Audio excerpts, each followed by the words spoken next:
We're very fortunate to have him here and sharing his expertise with us. Thank you very much, James, and go ahead. Thank you very much.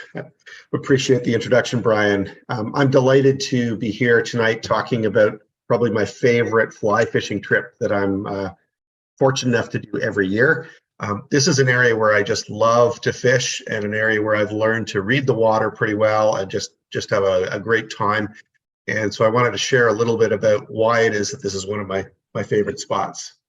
So we're going to talk about fishing the Southern Canadian Rockies and the area around Coleman. So what do I love about this trip?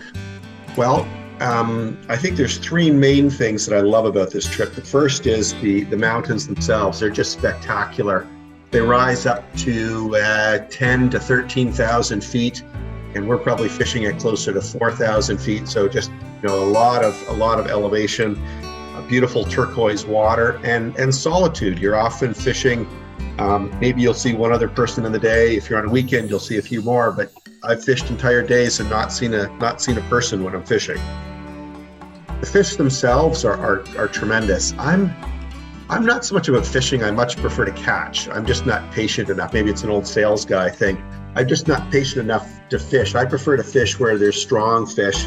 And I can't recall how many times I talked to somebody about places they like to fish, and the complaint they have is there just isn't enough fish. And I just don't have that complaint here. There's good numbers of fish.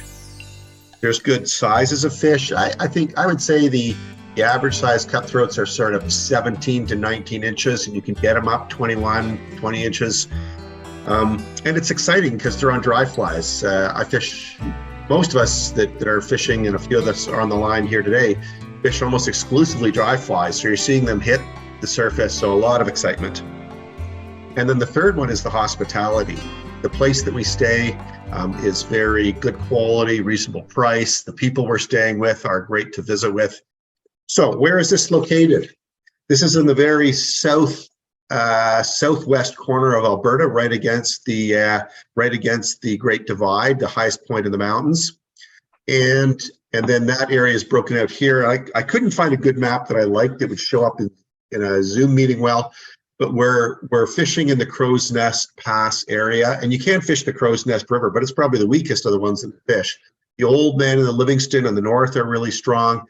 The Castle and the Carbondale and others on the south are also really strong, and they're all within 45-minute drive, certainly an hour drive, and you can be on a different water, and you can fish I fish for 10 days and never cover the same pool twice, so you can certainly fish. You can fish for 2 weeks and not have to double yourself. So lots of variability, lots of good water, and I just find that's really a great spot. So we'll talk a little bit about the wildlife. First of all, the ones without legs, the ones with fins. Cutthroat dominate this water, and the cutthroats are big. And I'll stop here and just thank a couple of the guys from the Hamilton Area Fly Fishing and Tying Club, Carl Peters, Rick Crawford, George Gennick. They forwarded me, the first two forwarded me a number of the slides, so we're very thankful for their pictures here. So the trout are big, so this is an example of some of these cuts. And again, you can see it's a dry fly in its mouth. And they're also shallow. We're often getting them in, 6, 10, 14 inches of water. I mean, you can catch them in 2 and 3 feet, but you can also often catch them in shallower water, especially if there's a little bit of current. The fin part of the wildlife, cutthroats dominate, but there are other things. You can catch specks. You can catch bull trout in certain sections. They quite dominate, and you can see them in the pools. They just run around like fish on testosterone plus. They just kind of own the whole water and are really aggressive. You can go for brown trout, especially downstream. They're quite plentiful downstream from where we fish. There are whitefish. And you can go to certain spots to find grayling, but the grayling aren't plentiful in the streams of the fish. So you got, if you get tired of fishing for the cutthroat, certainly chase a few other fish. You're also in a wild area, so there's also other wildlife with legs. Lots of white-tailed deer. and mule deer. This is a mule deer that I took a picture of in Coleman. This was with my phone. I was literally 15 to 20 feet away from this mule deer. So they're not always super spooky. There are grizzly and black bear. So if you're nervous about being around bears, best to fish in pairs, and most people do. Either way, I fish solo most of the time, but either way, you certainly want to have bear spray with you and just be aware. There's other things, marmot, prairie gophers, porcupine, all sorts of other wildlife. Also cattle. Their farmers put their cattle up in the high areas to feed all the way through the summer. So you have to watch where you're stepping, or you could find a cow pie. But you also, if you're not comfortable walking around cattle, you might get comfortable because you'll probably you'll see a few of them wandering around. The water itself is really interesting. On the north side, there's the Old Man and the Livingston, and I think those are some of the mainstays of where we fish. On the south side, there's the Castle and the Carbondale, and those are where we catch lots of good numbers of cuts. But there's small tributaries are kind of interesting too. I mean, if you want to have 100 fish day, just go to a small tributary and you can catch fish until your arm is really tired. And although they might be smaller, you'll still come into a couple of 15, 16, 17 inch cutthroat trout, even in very, very small streams. The water tends to be freestone streams. It's very castable and wadeable. You sometimes do have the walking on bowling ball issues because some of the boulders are fairly rounded, but you don't have a lot of stuff in the way of making your casts the way you would in Southern Ontario. And it is wadeable.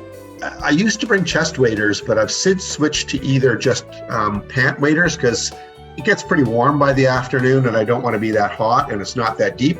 But also wet wading is really good too. It's a little cool first thing in the morning.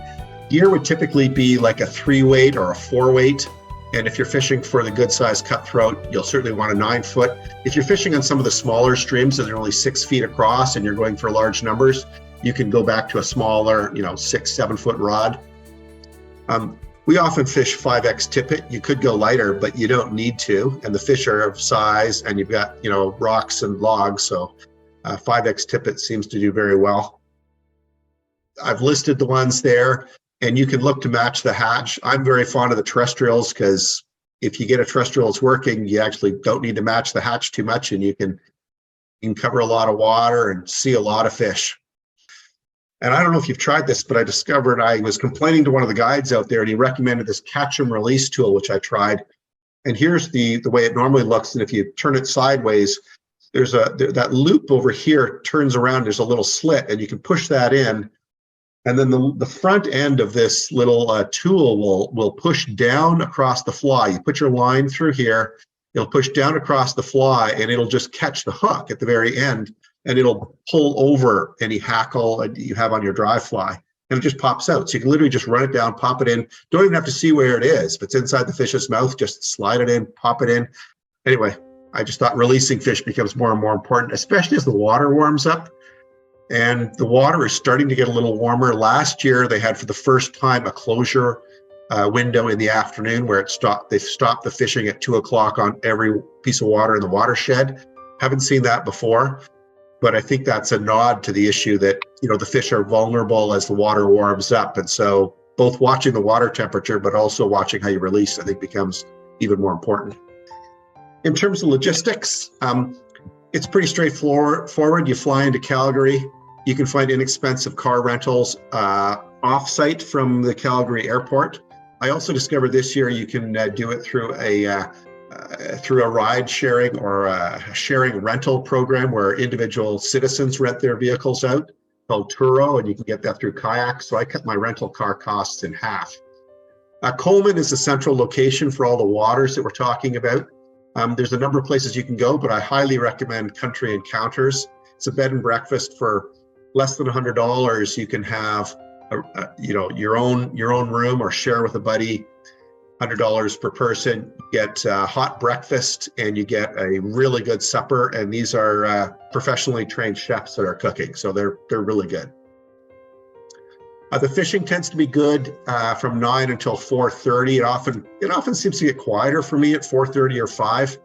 I understand, I haven't actually tried it, but I understand it also picks up later at night after 7:30, and there's an evening hatch as well. But I'm normally too exhausted after fishing and then coming back and having some food and libations at about 6 o'clock to try and go out and chase some more. But if you're super keen, you could do that. There are 3 fly shops in the area, and they're good. And you do need to have a license, and you can go onto the Alberta Winds site. Just look up Alberta fishing license, and you can buy a fishing license.